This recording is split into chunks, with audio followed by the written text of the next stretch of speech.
السلام علیکم ورحمۃ اللہ وبرکاتہ۔ وعلیکم السلام ورحمۃ اللہ وبرکاتہ۔ کیوں بھائی بہت اداس نظر آتے ہو؟ خیریت تو ہے؟ اور اس وقت صبح صبح کہاں جا رہے ہو؟ ہاں بھائی، خیریت سے ہوں۔ گھر پہ تنہا تھا اس لیے بور ہو رہا تھا، سوچا چلو آپ ہی سے ملاقات کر لوں اور کچھ دل لگی کی باتیں کر لوں۔ اچھا ہوا کہ آپ راستے ہی میں مل گئے۔ کیوں بھائی، آپ کی بیوی اور بچے گھر پر نہیں ہیں؟ انہی سے دل بہلا لیتے۔ بیوی کی کچھ سہیلیاں جمع ہو کر گھومنے جا رہی تھی تو وہ بھی ان کے ساتھ ہو گئی، اور بچے بچیاں ان کی ٹیچر کے ساتھ اسکول موڑ پر گئی، اس لیے گھر پر اکیلا تھا۔ تم کیا بک رہے ہو؟ تم نے اپنی بیوی کو بغیر محرم کے جانے کی اجازت کیسے دی؟ اور آج کل عورتیں ہی نہیں، بچیوں کے ساتھ عصمت دری کے واقعات روزمرہ ہم سنتے اور دیکھتے رہتے ہیں۔ تنہا عورتوں کا کہیں جانا ہرگز ٹھیک نہیں ہے۔ میں اجازت کیوں نہ دیتا؟ آخر ان کا بھی تو حق ہے۔ ساتھ پڑھی، ساتھ کھیلی، ساتھ جوان ہوئی، تو ان کے رشتے کو میں کیوں ختم کر دوں؟ اور یہ تو عام دستور ہے کہ ہر انسان اپنے چاہنے والوں کے ساتھ گھومتا ہے۔ شادی ان کے اس قدیم تعلق کو تھوڑی ختم کر سکتی ہے۔ شرم و حیا کا کوئی حصہ آپ کے پاس ہے یا نہیں؟ سچ کہتے ہیں کہ آدمی جب بے حیا بن جاتا ہے تو جو چاہے کرتا ہے۔ غیرت باقی نہیں رہی کہ آدمی اپنی بیوی کو بغیر محرم کے اجنبی مردوں کے مابین گھومنے کی اجازت دے رہا ہے۔ آپ تو بہت جلد غصے ہو جاتے ہیں، دیکھتے نہیں ہیں کہ یہ ترقی کا زمانہ ہے، ہر شخص آزادی کی فضا میں سانس لے رہا ہے۔ پہلے لوگ عورتوں کو گھر کی کوٹری میں بند کر دیتے تھے اور ان کو دنیاوی ترقی سے محروم رکھا جاتا تھا۔ آبادی کا نصف حصہ عضو معطل کی طرح بیکار پڑا ہوا تھا۔ نتیجہ یہ تھا کہ دنیا ترقی نہیں کر پا رہی تھی۔ اب جب کہ انہیں آزادی دی گئی تو انہوں نے بھی مردوں کے شانہ بشانہ چل کر زندگی کے ہر میدان میں اپنی اہمیت کو ثابت کیا، اور آنن فانن دنیا ترقی کرتی چلی گئی۔ اب عورت گھریلو ذمہ داری بھی سنبھالتی ہے اور باہر کی دنیا پر بھی گہری نظر رکھتی ہے، نیز ملازمت کے ذریعے آمدنی میں بھی اضافہ کر رہی ہے۔ تو ایسی عورت اگر تھوڑی دیر کے لیے دل بہلانے اگر کسی کے ساتھ کہیں جانا چاہے تو کون روک سکتا ہے؟ اور ہم بھی تو جب چاہتے ہیں جمع ہو کر نکل جاتے ہیں، تو بیچاری عورت اس سے محروم کیوں؟ السلام علیکم ورحمۃ اللہ وبرکاتہ۔ ایاز بھائی، کل تمہارے گھر کے سامنے گاڑی کھڑی تھی، کوئی مہمان آئے تھے کیا؟ اور آج صبح صبح سلمان بھائی کے ساتھ کن باتوں میں الجھ پڑے ہو؟ وعلیکم السلام ورحمۃ اللہ وبرکاتہ۔ ہاں صاحب، بیوی کی کچھ سہیلیاں تھیں جو چھٹیوں میں اپنے وطن آئی تھی، سب مل کر کل سے گھومنے گئی ہے۔ اتنے مسئلے پر سلمان بھائی ہاتھ پاؤں دھو کر کب سے میرے سر ہو گئے ہیں۔ اس لیے تو یار معاشرے میں تمہارا وقار بلند ہے، لوگ تم کو عزت کی نگاہ سے دیکھتے ہیں۔ سچ ہے کہ اگر بیوی تعلیم یافتہ ہو تو شوہر کی عزت میں اضافہ کرتی ہے، اس کی وجہ سے اس کے یہاں مہذب قسم کے لوگ آتے ہیں، تعلقات بڑھتے ہیں اور زندگی پرعیش گزرتی ہے۔ ایک ہماری بیوی ہے جاہل و نادان، باہر کی دنیا سے تو اس کو اتنا بیر ہے کہ اپنے سائے تک وہ بال پڑنے نہیں دیتی۔ اگر گھر میں کسی چیز کی ضرورت ہو تو اس کے خریدنے کے لیے بھی گھر سے نہیں نکلتی، بلکہ گھر کے سارے سامان مجھے مہیا کرنے پڑتے ہیں۔ میرے ماں باپ کو مجھ سے کیا ضد تھی کہ میرے گلے میں اسے ڈال کر میری زندگی اجرت بنا دی۔ ان سب باتوں کو جب سوچتا ہوں تو اتنی کوفت ہوتی ہے کہ جان دے دوں، ٹینشن میں دماغ پاگل ہونے لگتا ہے۔ ہاں، آج کل یہ شکایت تو اکثر نوجوانوں کو ہے۔ ان کی بیویاں ان کی مرضی کی نہیں بلکہ والدین کی پسند کردہ ہے، جو ازدواجی زندگی میں شوہروں کے خیالات کے ہم آہنگ نہیں ہوتی۔ نتیجتاً ازدواجی زندگی تلخیوں کے ساتھ گزرتی ہے، اور آج آپ کا چہرہ بھی یہی کہہ رہا ہے کہ ابھی ابھی والدین سے جھگڑا کر کے آئے ہو۔ ہاں ایاز، والدین کے مزاج اور قدامت خیالی سے پریشان ہوں۔ آج شادی ہو جانے کے بعد بھی وہی پرانی باتیں کر رہے ہیں۔ رات کو گھر تاخیر سے پہنچے تو صبح اٹھتے ہی سوال و جواب کا سلسلہ شروع، گویا کہ پولیس والا مجرم سے سوالات کرتا ہے، کہاں گئے تھے، کیوں گئے تھے، کون کون گئے تھے، کیسے کیا وغیرہ۔ چھوڑو نا، یہ گھریلو جھگڑے، یہ بیماریاں تو ہر گھر میں ہیں، ان کے پیچھے اپنا دماغ نہ تھکاؤ۔ ورنہ قبل از وقت ذہنی مریض بن جاؤ گے۔ چلے دل بہلانے کے لیے مل کر کوئی ڈرامہ یا سیریل دیکھتے ہیں۔ استغفر اللہ، آپ لوگ تو صرف نام کے مسلمان رہ گئے ہو، اسلام کی کوئی خوبی تمہارے اندر نہیں ہے۔ اپنی بیویوں کے بغیر محرم کے گھومنے جانے پر فخر کرتے ہو۔ اس بیوقوف کی بیوی نیک ہے تو اس کی برائی کرتا ہے اور اسے بے حیا بنانے کے چکر میں ہے۔ ہر والدین اپنی اولاد کے اخروی فلاح کے خواہاں ہوتے ہیں، لہذا ان کی یہ باتیں تربیت کے لیے ہوتی ہے جنہیں آپ لوگ قدامت خیالی سے تعبیر کرتے ہو، اور اب ٹینشن دور کرنے اور دل بہلانے کے لیے ڈرامے اور فلمیں دیکھنے کی باتیں کرتے ہو۔ کیا تم بتا سکتے ہو کہ فلم دیکھنے سے کسی کا ٹینشن دور ہوا ہے؟ تمہیں نہیں معلوم کہ فلم بینی میں کتنے نقصانات ہیں؟ اس میں نیم عریاں تصویریں ہوتی ہیں جن سے جذبات بھڑکتے ہیں اور اس کے نتیجے میں عریانیت، فحاشیت، زیناکاری اور بدکاری جیسی برائیاں جنم لیتی ہے اور پورے معاشرے کو گڑیا کر کے رکھ دیتی ہے۔ چھوڑو نا یار، ان کو تو جوانی ہی میں فرشتہ بننے کی سوچ رہی ہے۔ آج کل کی ماڈرن زندگی سے یہ کوسوں دور ہے۔ جب ہمارے خیالات سے انہیں موافقت ہی نہیں تو ان سے مزید گفتگو کرنا وقت کو ضائع کرنا ہے۔ میرے بھائیوں، میں بھی آپ ہی کی طرح ان سب خرافات اور ماڈرن زندگی کا بڑا شوقین اور رسیا تھا، لیکن رحم فرمائے اللہ تعالی ہمارے محلے کے مولانا صاحب پر، جو بڑے نیک فرشتہ صفت انسان ہیں جن کو دیکھ کر خدا یاد آتا ہے۔ وہ ایک مرتبہ میرے پاس آئے اور بڑے پیار سے ان گناہوں کے نقصانات کو سمجھائے۔ گزشتہ قومیں جو اپنے گناہوں کے سبب ہلاک ہو گئی، ان کے واقعات یاد دلائے، جنت کی نعمتوں اور دوزخ کے عذاب کا تذکرہ کیا۔ ان کی باتیں سن کر میرا رواں رواں کانپ اٹھا۔ ان کی ساری باتیں میرے دل میں اترتی چلی گئی اور میں نے فوراً ان کے ہاتھ پر توبہ کر لی اور یکلختہ میں نے سارے گناہوں کو چھوڑ دیا، اور اب الحمدللہ پورے گھرانے میں ایک دینی ماحول قائم ہو گیا ہے۔ اب کوئی بالغ لڑکی گھر سے باہر نہیں نکلتی، اگر نکلنا ناگزیر اور ضروری ہو جاتا ہے تو محرم کے ساتھ باپردہ نکلتی ہے، اور اب جو سکون مجھے مل رہا ہے وہ اس سے پہلے مجھے کبھی نصیب نہیں ہوا۔ اگر آپ تھوڑی دیر مولانا صاحب سے ہماری بھی ملاقات کرا دیں تو ہو سکتا ہے کہ ہماری زندگی بھی بدل جائے اور یہ دماغی ٹینشن دور ہو جائے اور ہمارا گھر بھی آپ کی طرح محبت کا گہوارہ بن جائے۔ ضرور ضرور، مولانا تو ہماری مجلس میں موجود ہے اور وہ تو فوراً آ جائیں گے، وہ بہت خوش ہوں گے۔ ان کو تو ہر وقت دوسروں کی اصلاح کی فکر لگی رہتی ہے۔ لگ رہا ہے تو بھی ان کی باتوں میں آ گیا۔ جلدی چل یہاں سے، ورنہ کسی بھون میں پھنس جائیں گے اور دیر بھی ہو جائے گی۔ تھوڑی دیر مولانا کی بات سننے میں کیا حرج ہے، اور دیر کس بات کی؟ پورا دن اپنا ہی تو ہے۔ ہو سکتا ہے کہ مولانا کی ملاقات سے ہمیں بھی وہ سکون مل جائے جس سے ہم محروم ہیں۔ السلام علیکم ورحمۃ اللہ وبرکاتہ۔ وعلیکم السلام ورحمۃ اللہ وبرکاتہ۔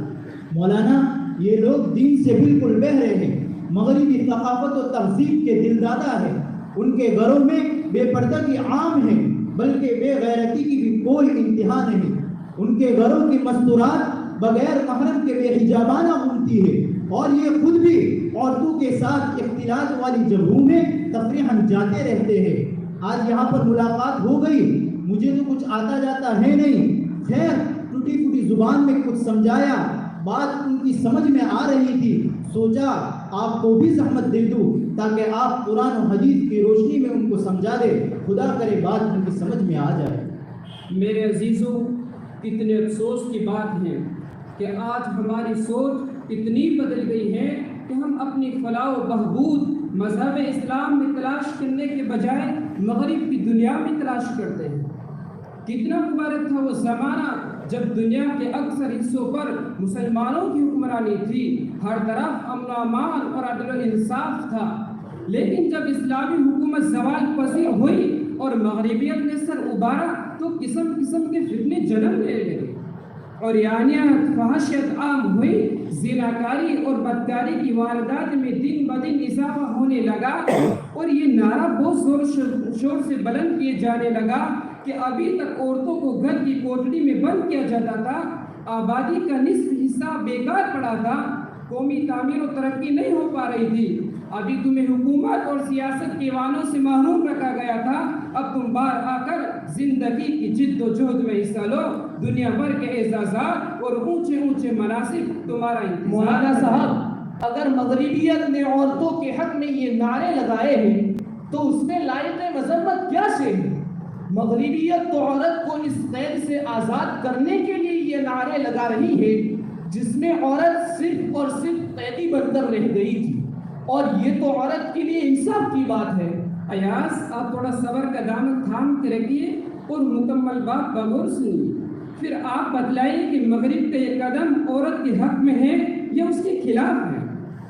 جب عورت مغرب کی دل فریب نعروں سے متاثر ہو کر گھر سے باہر دنیا میں قدم رکھتی ہیں تو چند گنی چنی عورتوں کے علاوہ جنہیں اونچے مناصب دیے گئے، باقی لاکھوں اور کروڑوں عورتوں کے حصے میں دنیا کے بدترین کام آئے ہیں۔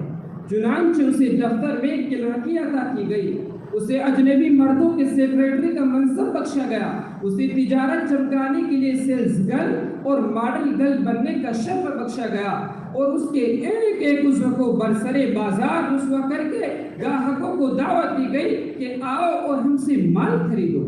یہاں تک کہ وہ عورت جس کے سر پر دین فطرت نے عزت و آبرو کا تاج رکھا تھا اور جس کے گلے میں عفت و عصمت کا ہاتھ ڈالا تھا، تجارتی اداروں کے لیے ایک شو پیس اور مردوں کی تھکن دور کرنے کے لیے ایک تفریح کا سامان بن کے لے گئی۔ پروپیگنڈا کی قوتوں نے ایک عجیب و غریب فلسفہ ذہنوں پر مسلط کر دیا ہے کہ عورت اگر اپنے گھر میں رہ کر اپنے گھر والوں کے لیے کھانا داری کا انتظام کرے تو یہ قید اور ذلت ہے، لیکن وہی عورت اجنبی مردوں کے لیے کھانا پکائے، ان کے کمروں کی صفائی کرے، ہوٹلوں اور جہازوں میں ان کی میزبانی کرے، دکانوں میں اپنی مسکراہٹوں سے گاہکوں کو متوجہ کرے اور دفاتر میں اپنے افسروں کی ناز برداری کرے، تو یہ آزادی اور اعزاز ہے۔ انا للہ و انا الیہ راجعون۔ حالانکہ اللہ تبارک و تعالیٰ نے عورتوں اور مردوں کے ساتھ مختلف انداز میں بنائی ہیں، مردوں کی صلاحیت الگ ہے اور عورتوں کی الگ ہے، اور رسول اللہ صلی اللہ علیہ وسلم نے اپنی تعلیمات سے یہ واضح کر دیا ہے کہ مرد کی ذمہ داری گھر کے باہر کے امور کا دیکھنا ہے اور عورت کی ذمہ داری گھر کے اندر کے امور کی دیکھ ریکھ ہے۔ شریعت نے عورت کو پردے کی دولت عظمیٰ عطا کی تھی تاکہ نظر بس حفاظت میں رہیں، شیاطین الانس والجن کا مسموم تیر نہ لگنے پائے۔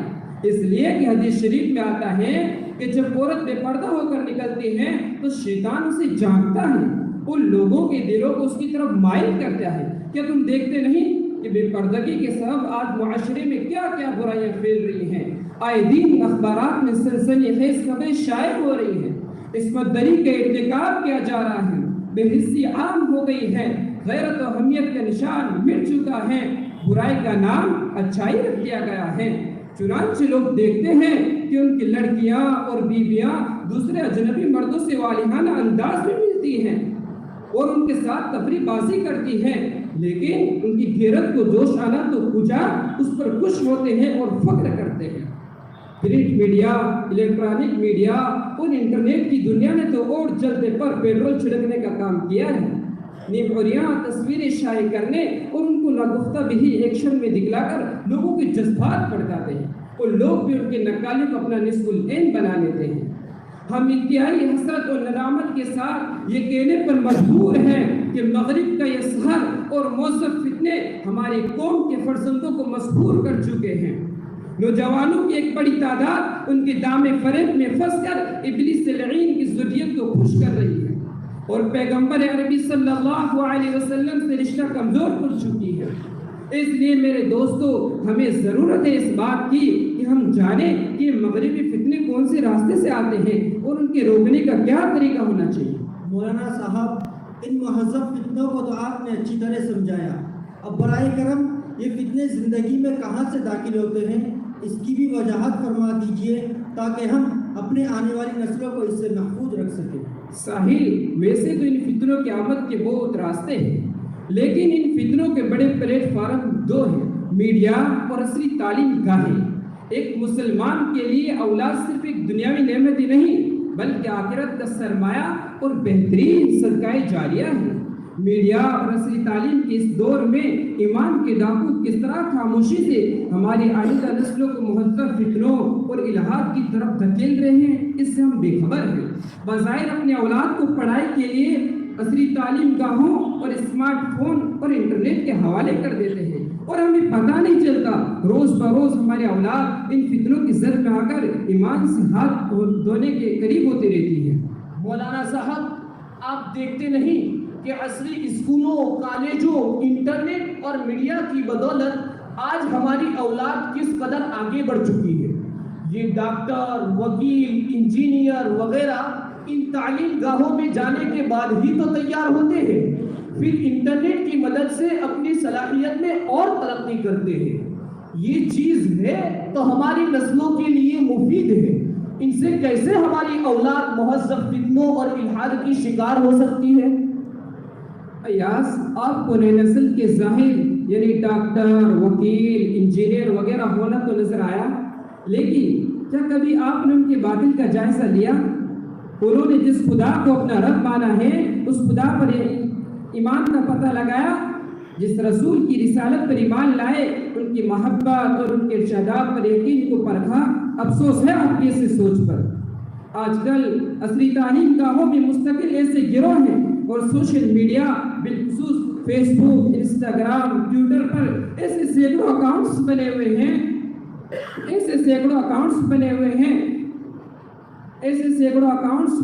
ہیں جن کا کام رات و دن سائنسی بنیادوں پر خدا کے وجود سے انکار، دین اسلام کا مذاق اڑانا، حضور اقدس صلی اللہ علیہ وسلم کی حیات طیبہ کے مختلف پہلو پر اعتراض اور علماء دین کی تضحیق ہے۔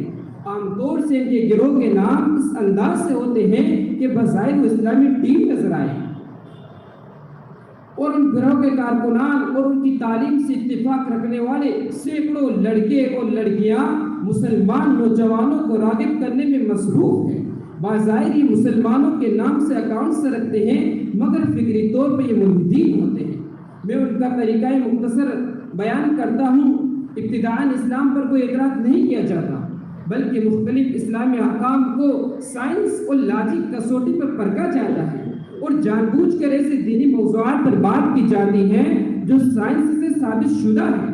اس طرح یہ ذہن سازی کی جاتی ہے کہ دینی احکام سب کے سب سائنس سے مطابقت رکھتے ہیں، اور جس چیز کی تصدیق سائنس کر دے یقیناً وہ حق ہے۔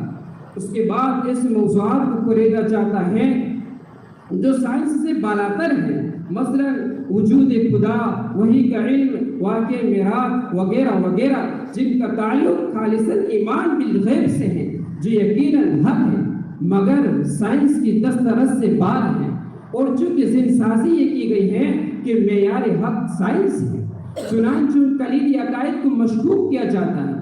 اس کے بعد معاملہ آگے بڑھتا ہے اور بات حضور اقدس صلی اللہ علیہ وسلم کی ذاتی زندگی پر آتی ہے۔ ان معاملات کو غلط انداز میں پیش کیا جاتا ہے جن کی وضاحت عام ذہنی سطح سے نسبتاً بلند ہو، مثلا غلامی کا فلسفہ، مرد و عورت میں مساوات، حضور اقدس صلی اللہ علیہ وسلم کی شادی، باندیاں، تعدد ازواج اور ماں عائشہ عفیفہ رضی اللہ تعالیٰ عنہا کی بوقت نکاح عمر وغیرہ۔ ایک راسخ العقیدہ مسلمان کے لیے یہ معاملات واضح ہیں، لیکن ہمارے کچے ذہن کے مسلمان بچے اور بچیاں جو دین سے لا علم اور مغربی طرز زندگی سے مرعوب ہیں، ان کے لیے یہ بات نہایت پریشان کن اور ناقابل فہم ہے، اور چونکہ دین اور علماء دین سے تعلق ہے ہی نہیں، اس لیے قابل تشفی جواب کا کوئی راستہ نہیں۔ نتیجتاً وہ گوگل اور انٹرنیٹ کے ذریعے رہنمائی حاصل کرتے ہیں، جہاں انہیں ملحدین کی مختلف ویب سائٹ ان کے شکوک کو یقین میں بدل دیتی ہے، جس سے ایمان تیزی سے رخصت ہوتا ہے۔ حج اور قربانی سے لے کر نکاح اور وراثت کے احکام تک اسلام کے ہر حکم کو سائنس کی کسوٹی پر پرکھا جاتا ہے، اور اسے ایک من گھڑت مذہب قرار دے کر ترک کر دیا جاتا ہے۔ نعوذ باللہ من ذالک۔ کھلا اسلام کا مذاق اڑانا، حضور اقدس صلی اللہ علیہ وسلم کی شان میں گستاخی اور خدا کے وجود سے انکار کا مرحلہ اس کے بعد آتا ہے۔ پھر ہماری یہ نسلیں خاموشی سے ایسی تنظیموں کے اعلی کار بن جاتی ہیں اور اپنے دوست و احباب کو بھی دین سے متنفر کرتے ہیں۔ مولانا صاحب، ہم تو یہ سمجھ رہے تھے کہ ہماری یہ اولاد ان اسکول، کالج، انٹرنیٹ اور موبائل سے روز بروز روشن خیال ہو رہے ہیں اور دن بدن ترقی کرتے رہتے ہیں۔ اب آپ کی ان باتوں سے ہمارا ذہن کھل گیا۔ اب ہمیں اپنی اولاد کو ان فتنوں سے بچانے کا کوئی طریقہ بھی سکھا دیجیے تاکہ ان کا ایمان اور آخرت خراب نہ ہو۔ ایاز، اس سلسلے میں ہر والدین کی ذمہ داری ہے کہ اللہ تعالیٰ سے اپنے اور اولاد کے لیے ایمان کی سلامتی اور استقامت کی دعا کا اہتمام کرے، خود بھی اور اولاد کو بھی وقتاً فوقتاً علماء کرام اور بزرگان دین کی صحبت میں لے جاتے رہے تاکہ وہ ان سے مانوس ہوں، ان سے کبھی کبھی اپنے معاملات میں مشورہ کر لے اور انہیں اپنا رازدار بنائے تاکہ وہ بے تکلف ہو کر اپنی ہر الجھن آپ سے شیئر کرے، اور اگر آپ انہیں دور رکھیں گے تو گمراہ کن گروہ ان کو آسانی سے اپنے قریب کر لیں گے۔ دین کو آہستہ آہستہ سیکھے، گھر میں بھی اس کا تذکرہ کریں، بچوں کی دنیاوی تعلیم کے ساتھ دینی تعلیم و تربیت کی بھی فکر کریں۔ بغیر ضرورت شدیدہ بچوں کو اسمارٹ فون ہرگز نہ دیں، اگر دینا پڑے تو شرائط کے ساتھ دیں۔ بے وقت استعمال پر پابندی رکھے، رات کو تمام گھر کے فون اپنے کمرے میں جمع کر لیں، ان کو اس کے استعمال کا صحیح طریقہ بتلائیں۔ بے وجہ سوشل میڈیا پر وقت گزارنے سے خود بھی بچیں اور بچوں کو بھی بچائیں۔ بچوں کے سامنے ہر وقت فون استعمال کرنے سے گریز کریں۔ کسی بھی شک یا وضاحت طلب معاملے میں انٹرنیٹ کے بجائے مستند علماء دین سے رہبری حاصل کریں۔ انشاءاللہ تعالی ان باتوں کا خیال رکھنے سے اللہ تعالی ہماری اور نسلوں کی ایمان کے لٹیروں سے حفاظت فرمائیں گے۔ حضرت آپ کا بہت بہت شکریہ۔ ابھی تک ہم لوگ انتہائی گمراہی میں پڑے ہوئے تھے، ہماری اولاد کا ایمان دن بدن رخصت ہو رہا تھا۔ آج آپ نے ہماری آنکھیں کھول دی۔ چنانچہ میں آج سے یہ عہد کرتا ہوں کہ اپنی اور گھر والوں کی ہر مہذب فتنے سے حفاظت کے لیے ہر ممکن تدبیر اختیار کروں گا انشاءاللہ تعالی۔ مولانا، میں بھی ماحول کو دیکھ کر احساس کمتری کا شکار تھا۔ اللہ تعالیٰ نے مجھے کس قدر نیک بیوی دی ہے، میں تو کیا کیا سوچتا تھا۔ آج میں آپ کے سامنے ہی توبہ کرتا ہوں کہ آئندہ تمام مہذب خیالات سے اپنے ذہن کو صاف رکھوں گا، خاص اولاد کے نئے فتنے، خاص الہاد یعنی بے دینی سے حفاظت کے لیے وہ تمام طریقے ضرور اللہ تعالیٰ تمام مسلمانوں کو ہر قسم کے شرور و فتن سے محفوظ رکھے اور مغربی طریقے کے بجائے نبوی راہ پر چلنے کی توفیق نصیب فرمائے۔ ٹھیک ہے مولانا، ہم آپ سے اجازت چاہتے ہیں۔ السلام علیکم ورحمۃ اللہ وبرکاتہ۔ وعلیکم السلام ورحمۃ اللہ وبرکاتہ۔